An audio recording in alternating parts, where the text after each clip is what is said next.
चलिए हेलो दोस्तों। तो आज कल हम आप लोग को बता रहे थे प्रकाश का अपवर्तन, रिफ्लेक्शन ऑफ लाइट।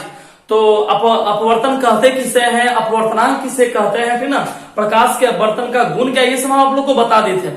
आज हम आप लोग को बताएंगे कि कुछ पदार्थों में अपवर्तनांक कितना होता है, ठीक ना, जिसको हम आप लोग को याद भी करना है, ठीक ना।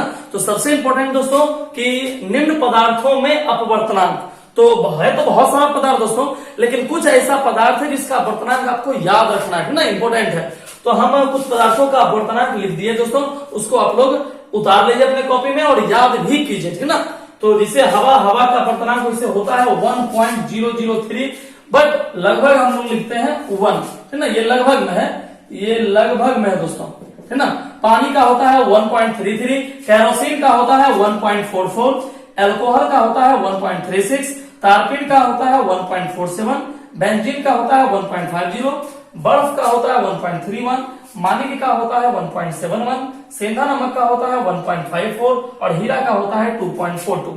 तो दोस्तों निम्न पदार्थों का ये अपवर्तनांक है, तो इसको आप लोग जल्दी से उतार लीजिए और इसको याद भी रखिए। किसी पदार्थ का अपवर्तनांक होता कितना, यदि आपसे कोई पूछे तो आपके पास कुछ इंपोर्टेंट टॉपिक का आंसर आपको याद रहेगा। तो फटाक से आप लोग उतारिए इसको।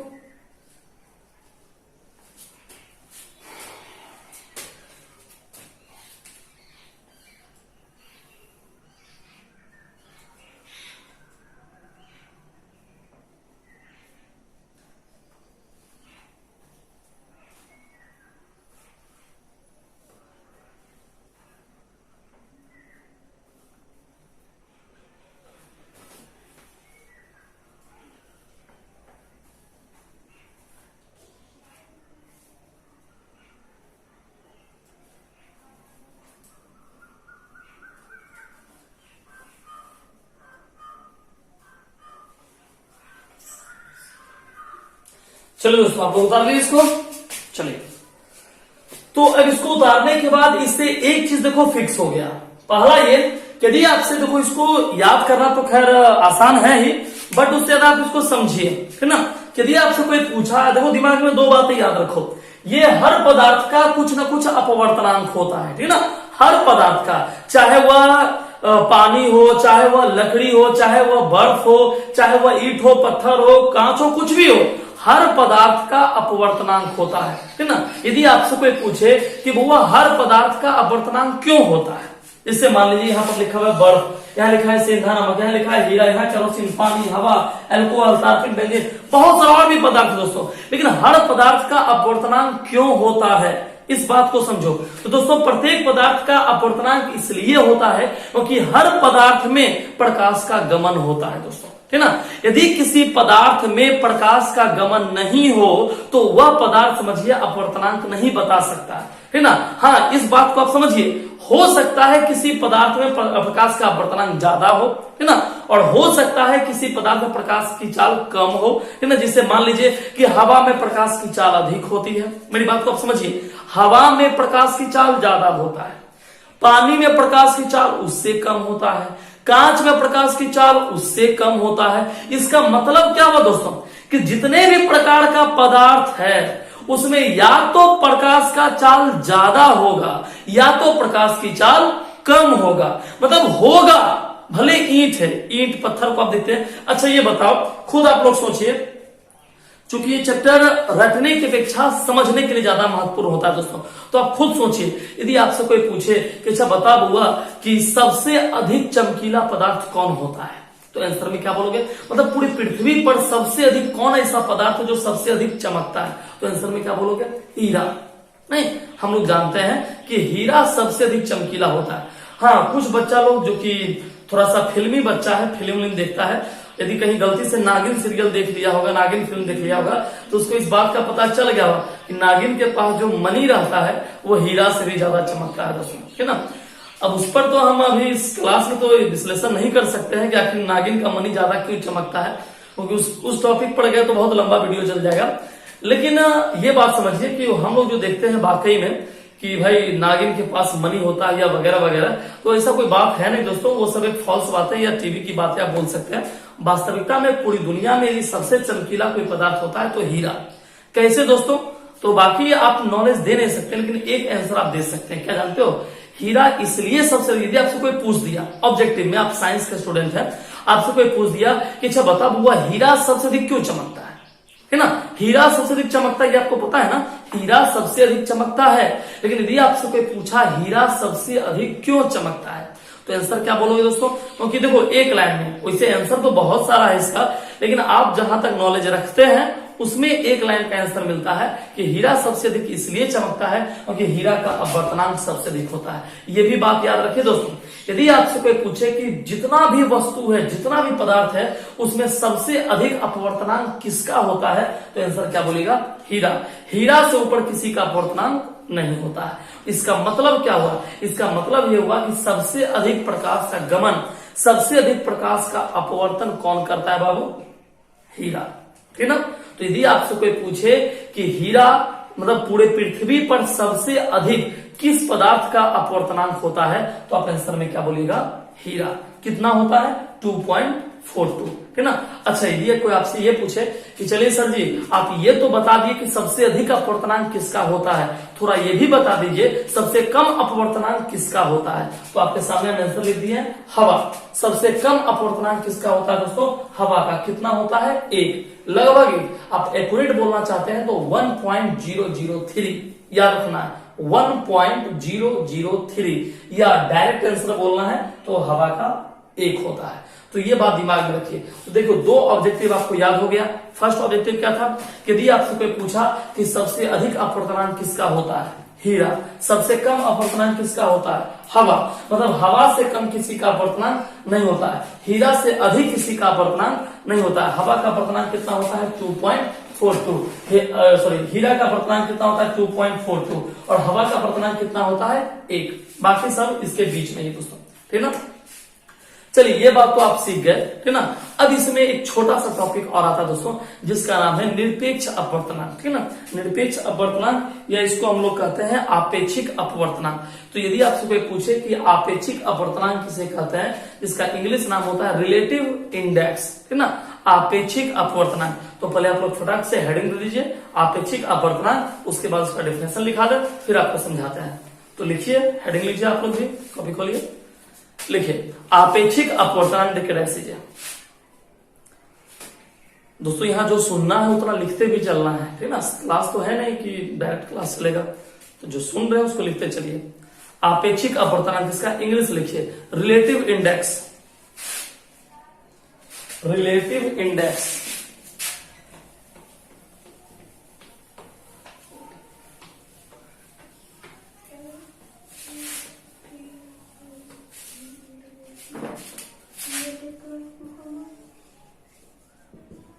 रिलेटिव इंडेक्स, ठीक है दोस्तों। लिखिए 2 माध्यमों के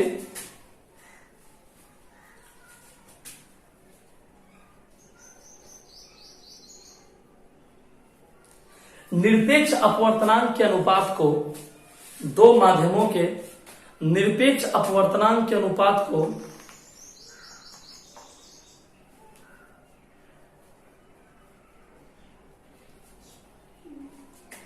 निरपेक्ष अपवर्तनांक के अनुपात को आपेक्षिक अपवर्तनांक कहते हैं। 2 माध्यमों के निरपेक्ष अपवर्तनांक के अनुपात को आपेक्षिक अपवर्तनांक कहते हैं।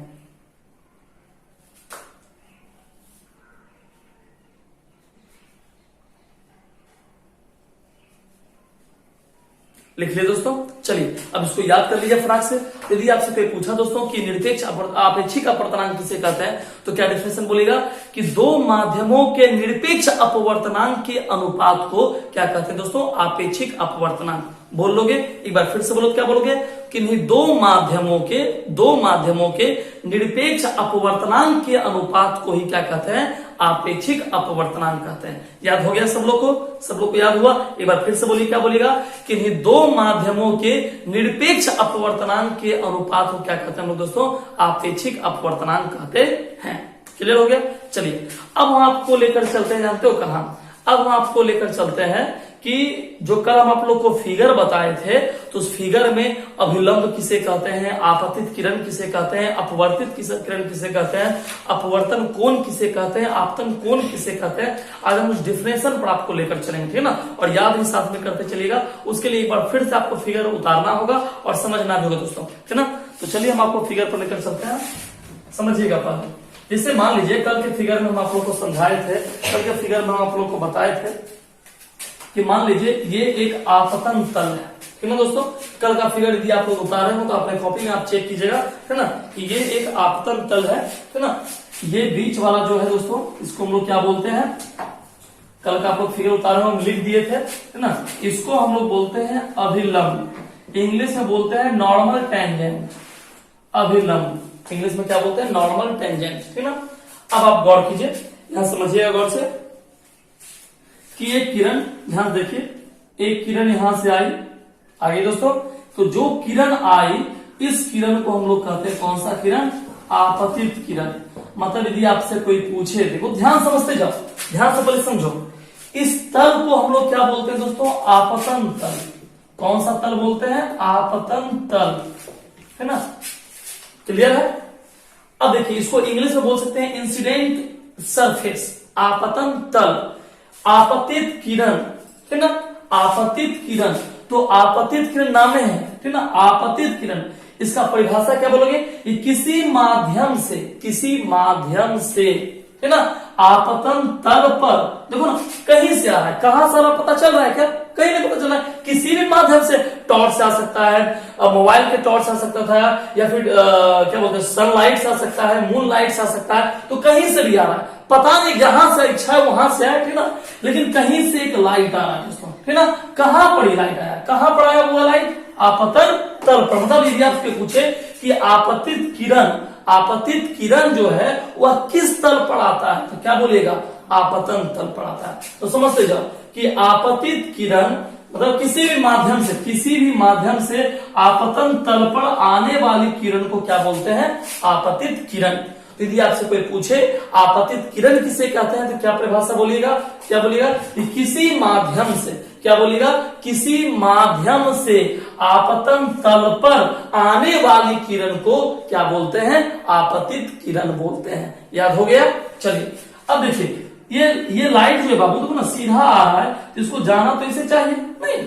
आप खुद देखिए फिगर को, ऐसे आया कि सीधा ऐसे चला जाता, लेकिन ऐसे नहीं जाएगा, ये ऐसे आके सीधे ऐसे नहीं जाएगा, ये क्या होगा, हल्का सा मुड़ जाएगा दोस्तों, हल्का सा मुड़ जाएगा।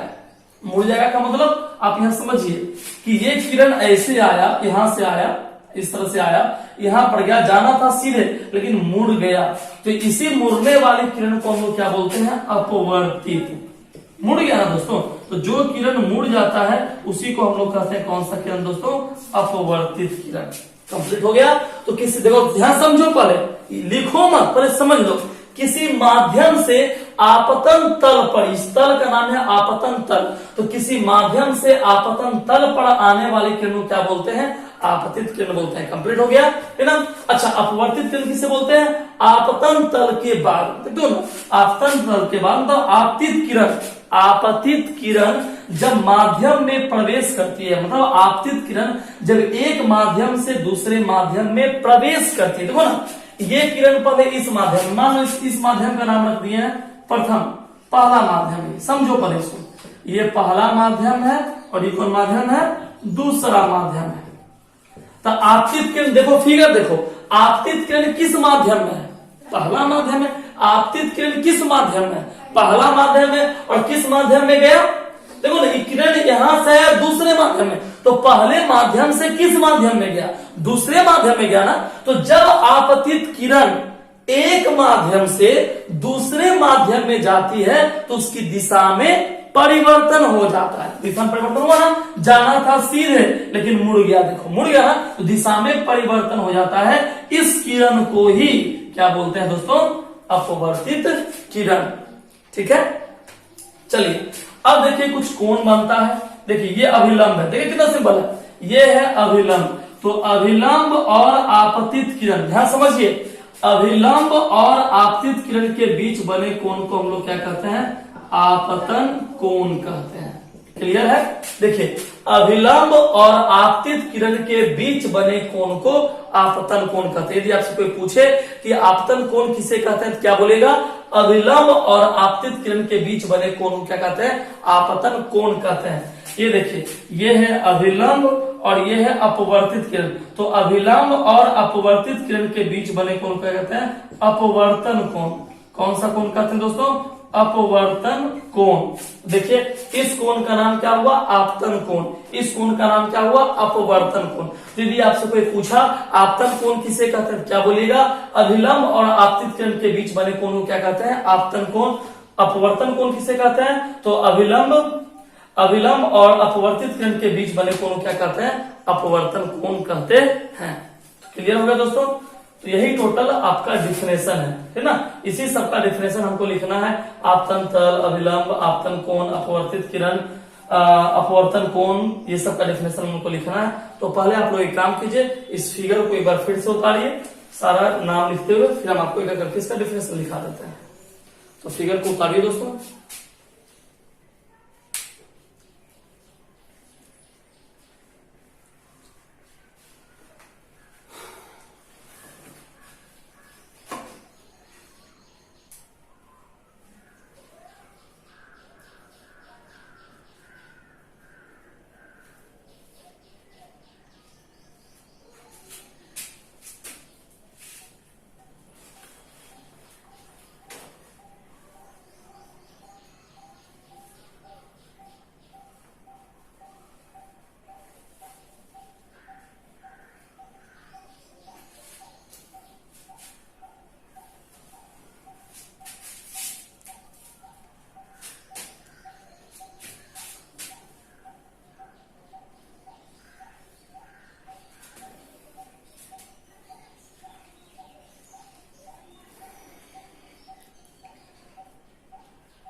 चलिए दोस्तों, एक एक करके आप लोग फिगर उतार लिए हैं, तो एक एक करके सबका डिफिनेशन लिखिए। तो सबसे नंबर एक करके लिखिए आपतित किरण, है ना?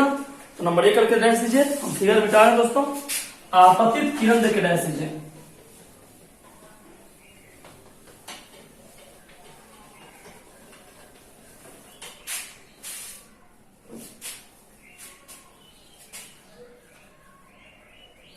लिखिए, किसी माध्यम से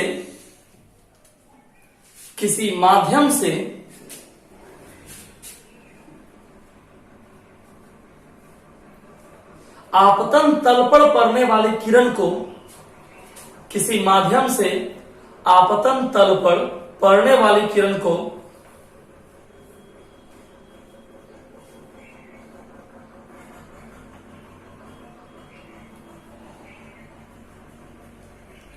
आपतित किरण कहते हैं।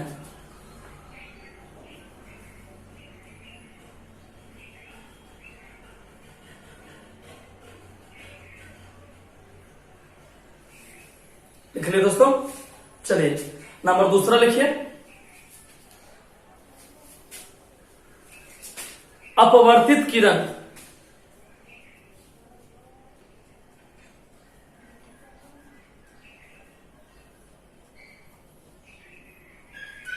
डैश के लिखिए,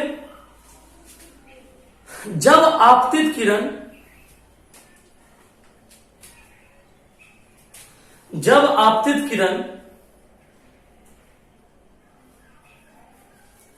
किसी दूसरे माध्यम में पढ़कर या प्रवेश कर, किसी दूसरे माध्यम में प्रवेश कर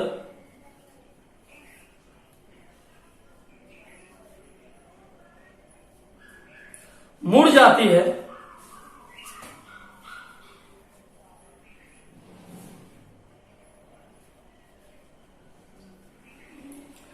तो ऐसे किरण को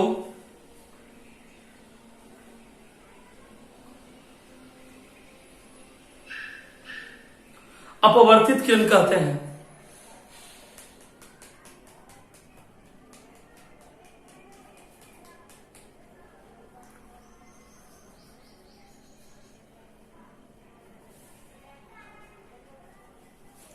नीचे लिखिए आपतन तल, आपतन तल लिखिए जिस तल पर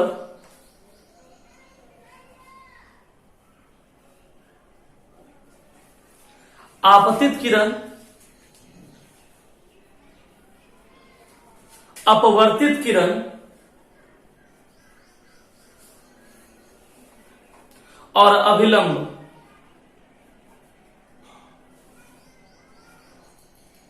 तीनों एक ही बिंदु पर मिलते हैं,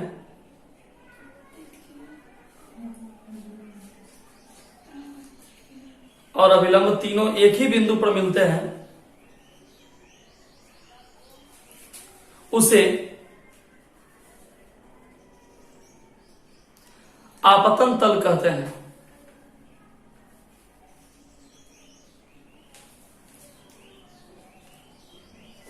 और उस बिंदु को आपतन बिंदु कहते हैं, और उस बिंदु को आपतन बिंदु कहते हैं।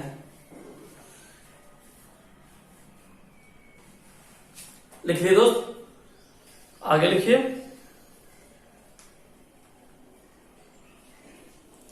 अभिलंब, अभिलंब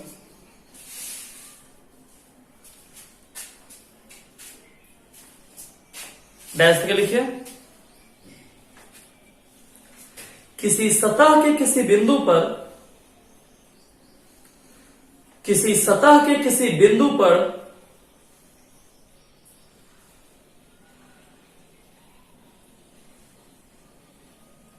खींचे गए लंब को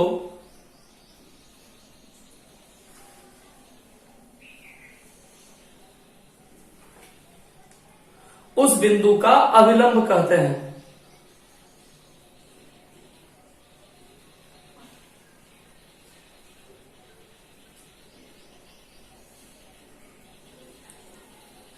उसके बाद लिखिए आपतन कोण,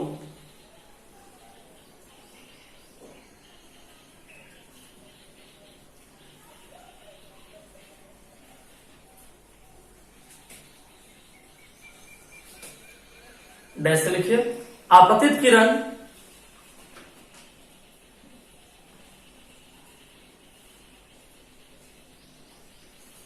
एवं अभिलंब के बीच बने कोण को एवं अभिलंब के बीच बने कोण को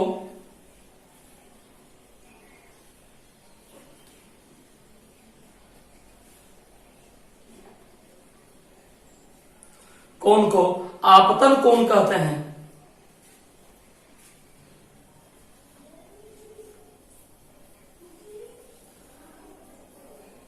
उसके बाद लिखिए अपवर्तन कोण,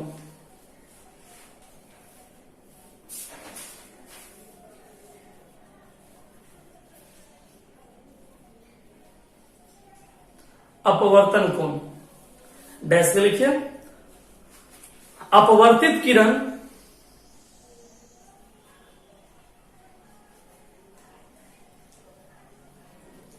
और अभिलंब के बीच बने कोण को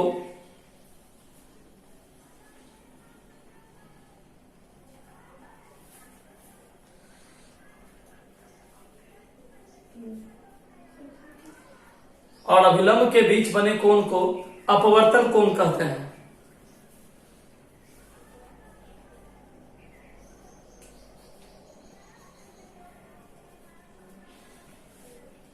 नीचे लिखिए दोस्तों कॉन्सेप्ट 1 करके लिखिएगा।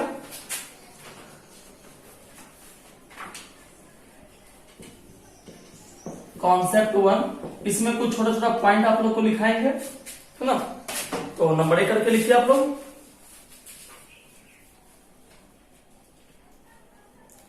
लिखिए हवा की अपेक्षा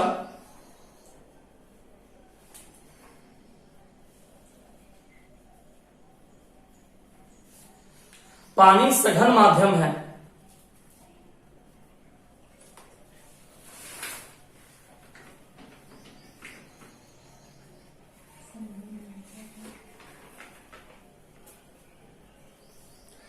नंबर 2 करके लिखिए पानी की अपेक्षा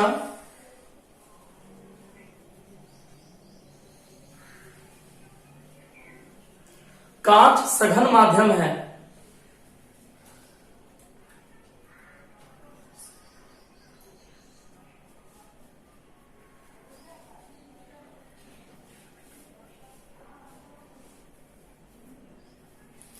और नंबर तीसरा लिखिए, जब प्रकाश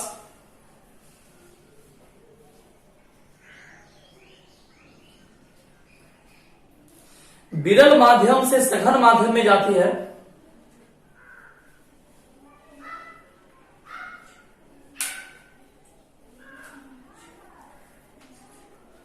विरल माध्यम से सघन माध्यम की ओर जाती है तो वह अभिलंब की ओर मुड़ जाती है, तो वह अभिलंब की ओर मुड़ जाती है।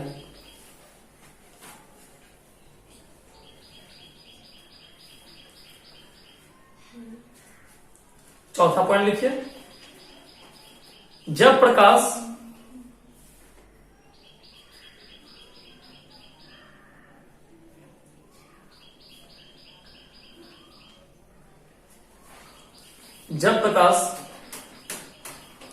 सघन माध्यम से विरल माध्यम में जाती है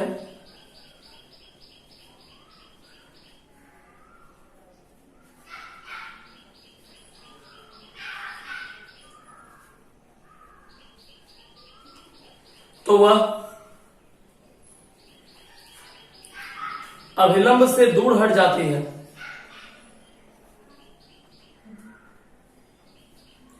अभिलंब से दूर हट जाती है। चलिए दोस्तों, अब थोड़ा सा टॉपिक आप लोग समझिए। ये तो हुआ लिखने का, तो हाथ को आप लोग रेस्ट दीजिए और थोड़ा सीखिए और समझिए। गौर कीजिए दोस्तों, ये फिगर है। अब हम आप लोग को मात्र दो चीज छोटा छोटा समझाएंगे, है ना, उसको आप लोग ध्यान से समझिएगा। जैसे मान लीजिए ऊपर का माध्यम है, मान लीजिए विरल, ठीक ना, और नीचे का माध्यम है सघन। तो याद रखिए दोस्तों, ऑब्जेक्टिव में, इस चैप्टर में ऑब्जेक्टिव बहुत ज्यादा होता है। तो सबसे पहला आप लोग ये ऑब्जेक्टिव याद रखिए, यदि आपसे कोई पूछे सबसे अधिक विरल माध्यम कौन है, यदि आपसे कोई पूछा सबसे अधिक विरल माध्यम कौन है, तो आंसर क्या बोलोगे? हवा। याद रखना दोस्तों, हवा से ज्यादा विरल कोई माध्यम नहीं।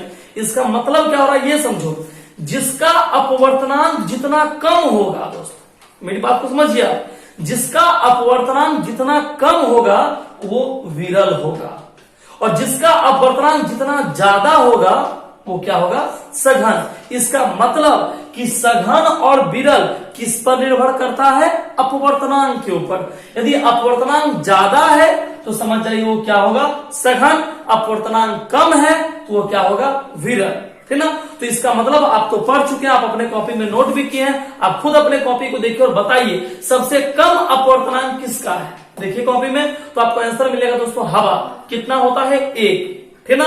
मतलब सबसे कम अपवर्तनांक हवा का है। इसका मतलब कि सबसे अधिक विरल माध्यम कौन होगा?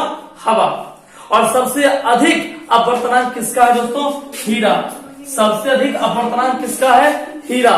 तो हीरा का अपवर्तनांक कितना होगा दोस्तों? 42.42। इसका मतलब कि सबसे अधिक सघन माध्यम कौन हुआ? तो हीरा। तो सबसे अधिक विरल हवा, सबसे अधिक सघन हीरा। क्यों? क्योंकि हवा का अपवर्तनांक सबसे कम और हीरा का अपवर्तनांक सबसे अधिक होता है। लेकिन हाँ, दो के बीच में कंपैरिजन किया जाए। मान लीजिए पानी और कांच। देखिए दोस्तों, एक बात और याद रखिए, है ना, पढ़ तो सब लोग लेते हैं कि भाई पानी सघन माध्यम में, कांच विरल माध्यम में, या कांच सघन माध्यम में, पानी विरल माध्यम में। याद रखिए, हवा और हीरा को छोड़कर कोई भी फिक्स नहीं होता है। फिक्स मात्र दो ही चीज है, एक हवा और दूसरा हीरा। इसके बाद अच्छा आपसे कोई पूछ दिया, सोचो ना दोस्त, आपसे कोई पूछ दिया कि अच्छा बताइए पानी कौन सा माध्यम है, क्या पता आप गलती में बोल भी दिए सर जी, कोई आप बोल दिए विरल, तो कोई आपको प्रूव कर सकता है कि नहीं भाई सघन है, या आप बोल दिए सघन तो कोई प्रूव कर सकता है विरल है। याद रखिए, फिक्स यही दोनों है, ये सब फिक्स नहीं है। पानी सघन भी हो सकता है, विरल भी हो सकता है, ठीक ना। कांच सघन भी हो सकता है और विरल भी हो सकता है। कहोगे सर जी ये कैसे संभव है, खुद देख लीजिए, आपको दिखाते हैं। पानी का अपवर्तनांक कितना होता है दोस्तों, देखिए कॉपी में चेक कीजिए, है ना। पानी का अपवर्तनांक कितना होता है, हाँ 1.33, ठीक है। कांच का अपवर्तनांक कितना होता है, देखिए कांच का अपवर्तनांक बताइए कितना होता है ना। कोई भी कांच हो उसका अपवर्तनांक आप लोग बताइए, है ना। तो सामान्य तौर पर एक कांच लेते हैं आप लोग का, है ना 1.48, एक सिंपल कांच लेते हैं क्वार्टर्स का, मान लीजिए एक छोटा सा एग्जाम्पल आपको दिया। पानी का अपवर्तनांक है 1.33, कांच का अपवर्तनांक है 1.48। अब बताइए कि जिसका अपवर्तनांक, समझिए मेरी बात को, जिसका अपवर्तनांक कम होता है वो क्या होता है, विरल। तो यहाँ किसका अपवर्तनांक कम है, पानी का। पानी का अपवर्तनांक कम है ना, तो जिसका अपवर्तनांक कम है वो विरल होता है, अर्थात पानी क्या हो गया, विरल, और कांच क्या हो गया, सघन। हुआ ना दोस्त, है ना। एक चीज और समझने के लिए आपको बता रहे हैं, लेकिन यहां देखो पानी हो गया विरल, समझिएगा, तो ज्यादा ऊपर तो नहीं लिखा गया है, ठीक। देखिए पानी हो गया विरल और कांच क्या हो गया, सघन। लेकिन एक चीज और समझिए भैया, मान लीजिए कि हवा और पानी लेते हैं। अब देखिए हवा और पानी, हवा का अपवर्तनांक कितना 1, पानी कितना 1.33। अब बताइए हवा का है 1 और पानी का है 1.33। अब बताइए कौन सघन और कौन विरल है। तो हवा का कम है, हवा कम है, हवा हो गया विरल, और पानी क्या हो गया, सघन। अभी ना पढ़े, अभी आप पढ़े पानी क्या होता है, विरल। अभी आप पढ़े पानी क्या होता है, विरल, और फिर पढ़ रहे पानी क्या हो रहा है, सघन। तो क्या दोस्तों फिक्स रहा, नहीं रहा, फिक्स मात्र दो ही का है, हवा और हीरा। ये सब बदल जाएगा दोस्तों, ये सब बदल जाता है ना। तो ये बात दिमाग में आपको रखना है कि किसका अपवर्तनांक कितना होता है, और ये भी दिमाग में रखना है कि हवा और पानी, हवा और हीरा को छोड़कर किसी का भी माध्यम फिक्स नहीं होता है ना। ये बात दिमाग में रखिए। दूसरी बात है दोस्तों कि मान लीजिए एक और चीज आपको समझाना है। ये मान लीजिए विरल माध्यम है और नीचे सघन माध्यम है। प्रकाश जो है,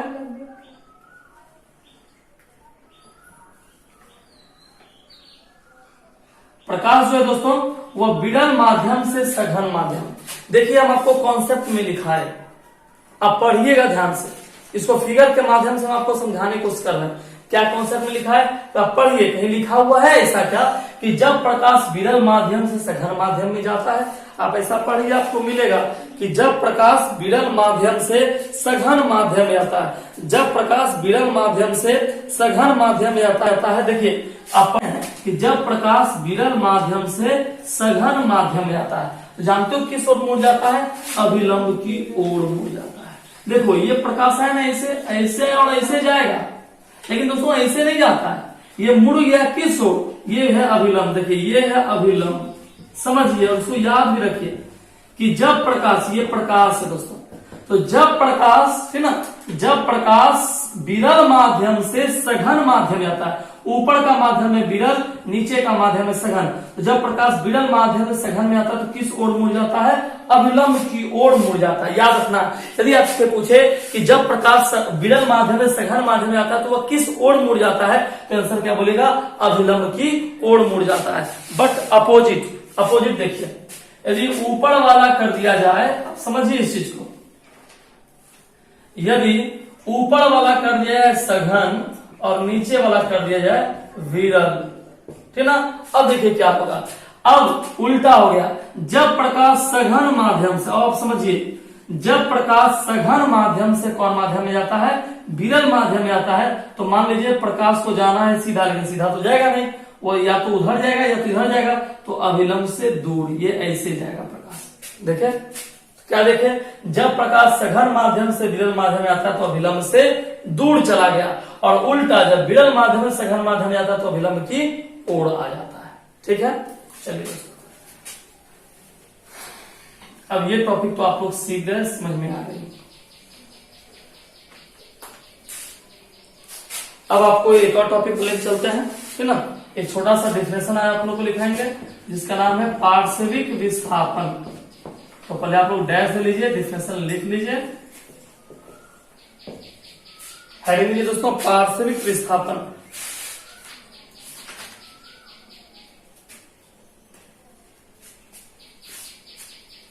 इंग्लिश में लेटेरियन,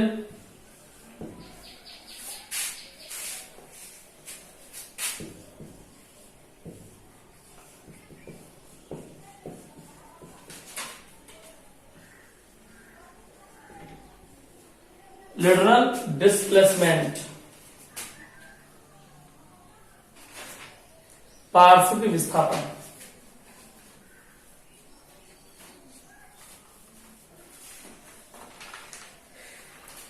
चलिए डैश करके लिखिए दोस्तों, आपतित किरण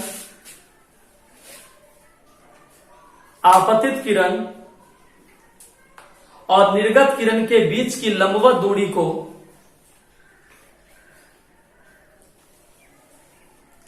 आपतित किरण और निर्गत किरण के बीच की लंबवत दूरी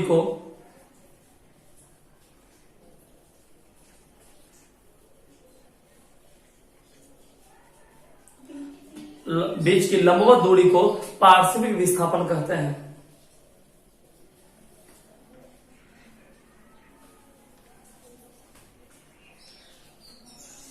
चलिए दोस्तों क्लियर हो गया, चलो नोट कर लिए। तो यदि कोई आपसे पूछे दोस्तों पार्श्विक विस्थापन किसे कहते हैं तो परिभाषा क्या बोलेगा, आपतित किरण और निर्गत किरण। क्या बोलेगा दोस्तों, आपतित किरण और निर्गत किरण के बीच की लंबवत दूरी को क्या बोलते हैं, पार्श्विक विस्थापन। इतना बोल लीजिएगा, एक बार फिर से बोलिए, क्या बोलेगा, आपतित किरण और निर्गत किरण के बीच की लंबवत दूरी को हम लोग क्या बोलते हैं, पार्श्विक विस्थापन। याद हो गया, एक बार फिर से रिट्राई कीजिए, क्या बोलेगा, आपतित किरण और निर्गत किरण के बीच की लंबवत दूरी को क्या कहते हैं, पार्श्विक विस्थापन। तो खैर दोस्तों यहीं तक रहने दीजिए, कल आप लोग को हम मैथ बताएंगे दोस्तों। तो जो भी विद्यार्थी को मैथ में क्वेश्चन नंबर हम आपको द्विघात समीकरण में 20 तक बता दिए थे, तो 20 तक में जिनको जो दिक्कत है तो आज हमारे नंबर पर आप बता दीजिएगा, उन क्वेश्चनों को हम आपको कल बताएंगे। कल आपका द्विघात समीकरण का 4.2 चैप्टर दोस्तों कल समाप्त हो जाएगा, ठीक है ना। तो कल स्टार्ट करेंगे 4.3, लेकिन पहले 4.2 समाप्त करने के बाद। तो अपने अपने मैथ को प्रॉब्लम को सर बताइएगा, सब लोग कल डील करेंगे दोस्तों।